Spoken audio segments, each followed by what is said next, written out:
Welcome to the concluding episode of Discovering Life's Purpose Through a Near-Death Experience. Interview with Miss Kimberly Clark-Sharp.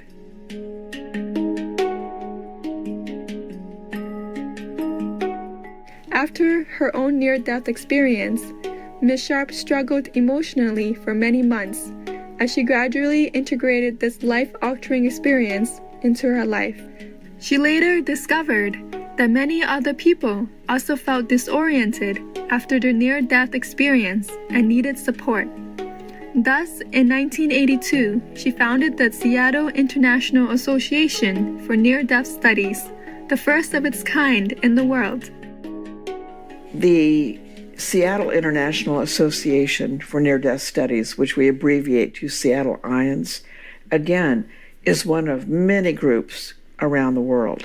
But I'm gotta say, I'm proud of the fact, though, that Seattle was the first, and it came about because the people that were researching this and who had founded IANS itself, they were interested in doing research, but not interested in caring for all the people that were descending upon them who needed help. So one of the researchers, Dr. Kenneth Ring, by name, and he came up with the idea of groups, and I was, again, a social worker. My graduate work at the University of Washington was in group work, so I knew how to make a group happen. And by then, I knew of 3 near-death experiencers who were interested in getting together and starting what we call Seattle IANS. So there were 4 of us. We met in a living room. We'd all had near-death experiences. We all shared, and we all felt better. So we thought, well, let's do this again. So we did it the next month. 25 people came up. We like, who are you people? Well, they just heard. There was that kind of hunger. And we finally had to move out of a living room, and then we met at a restaurant around a table. Then we were too big for that, and on and on. And so the effect that has had on people, I know, has been beneficial, because it's been the group's job and the organization's job and other organizations who also support near-death experiences to provide validation, emotional support, a shoulder to cry on if need be, hugs, and people feel better. Mm-hmm. And it's like a ripple effect, though, because they leave our group and they feel better, so they're nicer to other people. Mm-hmm. And those people feel better, so they're nicer to other people. And so what I feel like been part of contributing to is just a nicer place to live. Mm-hmm. And again, it goes back to the love. So it's been probably my greatest honor to have done this group work, mm-hmm. and have supported the subject and the people having the near-death experiences. Some say that 10,000 separate people have been through the door. We do have big meetings, but there are support groups like ours all over the world now. So I feel like, why am I still alive? I think I've done a good job of being in service, but I'm glad to be alive. I love life.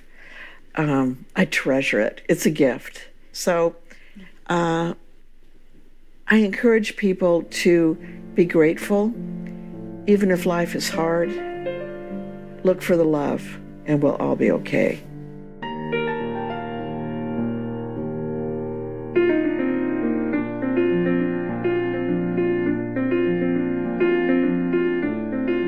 After her near-death experience, Ms. Sharp could see or feel the presence of angels. We asked her, through her own experience and that of others to whom she has spoken, if she believes that all people have an angel?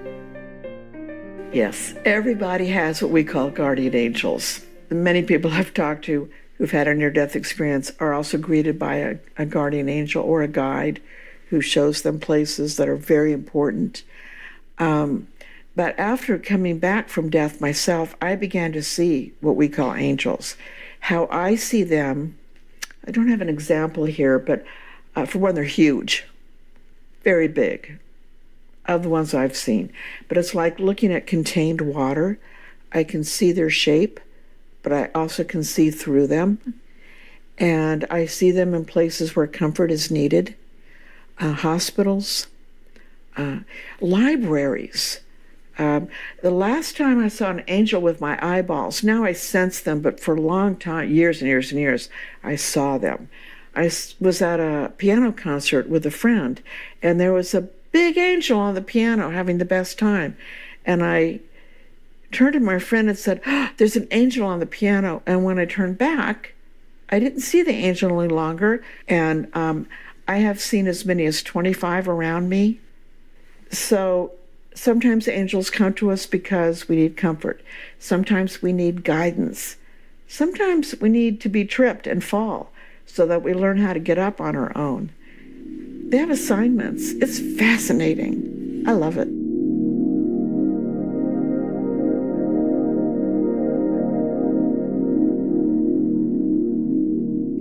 We will take a moment to thank our angels for caring for us so diligently. We will be back after this important message.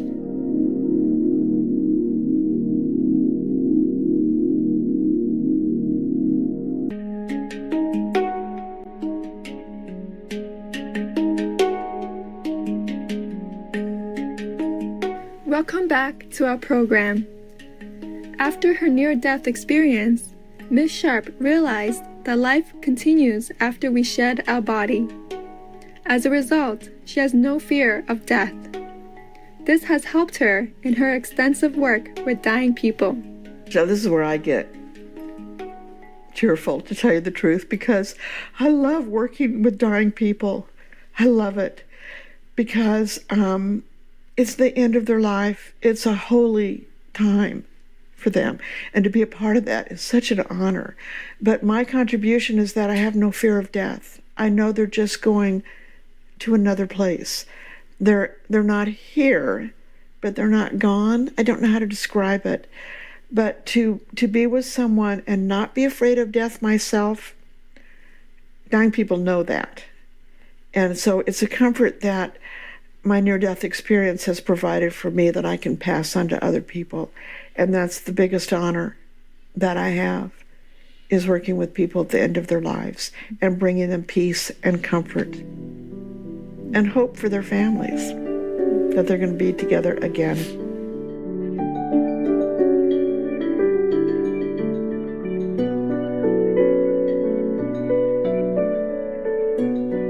In current times, more people than ever before are reporting having a near-death experience. Are these near-death experiences changing our world in some way? I'd like to think it's a better place.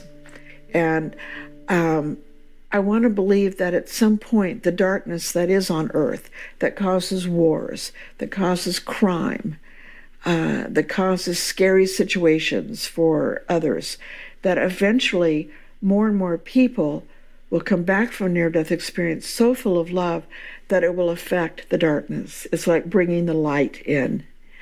And because of resuscitation, which is now available globally, more and more people are resuscitated and are coming back. So I'm watching the rise of kindness and love all the time. That's good to observe.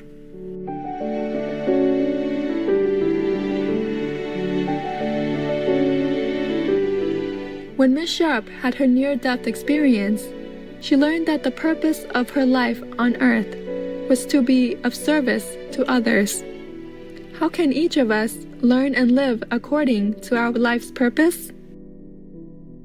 Everything in terms of how to live one's life boils down to love. Actually, there's many forms of love. Sometimes it's opening a door for someone who's struggling. Sometimes it's helping someone cross the street. Sometimes it's listening to someone very boring on the phone, but you're doing a kindness. But on a bigger scale, and there is a bigger scale, twice I have talked to near-death experiencers. They didn't know each other, but each one of these people within their near-death experience found themselves in a huge arena, bigger than anything on earth. I mean, hard to describe, so big. And everyone in the arenas were watching giant screens, but we're talking like skyscraper, beyond, even more than that. And it was like being at a huge sporting event, except on the screen, everyone was watching a person. And when that person did an act of kindness, everyone cheered and applauded and looked at each other and said, oh, that's great, because of an act of kindness. And it doesn't have to be a big act of kindness. It's any act of kindness. So my best advice, my pearl of wisdom of all, is be nice. Just be nice. You'll be glad you did.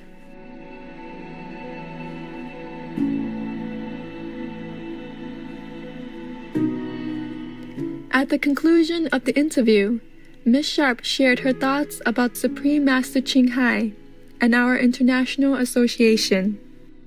I would like to say that the work of this organization that you represent is very important, because you are bringing comfort and words of wisdom and information to others around the world. So it's been an honor and a privilege to be part of this experience. And bless you all. We would like to thank Ms. Kimberly Clark Sharp for sharing her story and also for her exceptional kindness.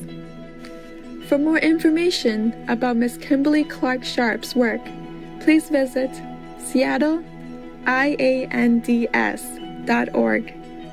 Elegant viewers, thank you for your company today.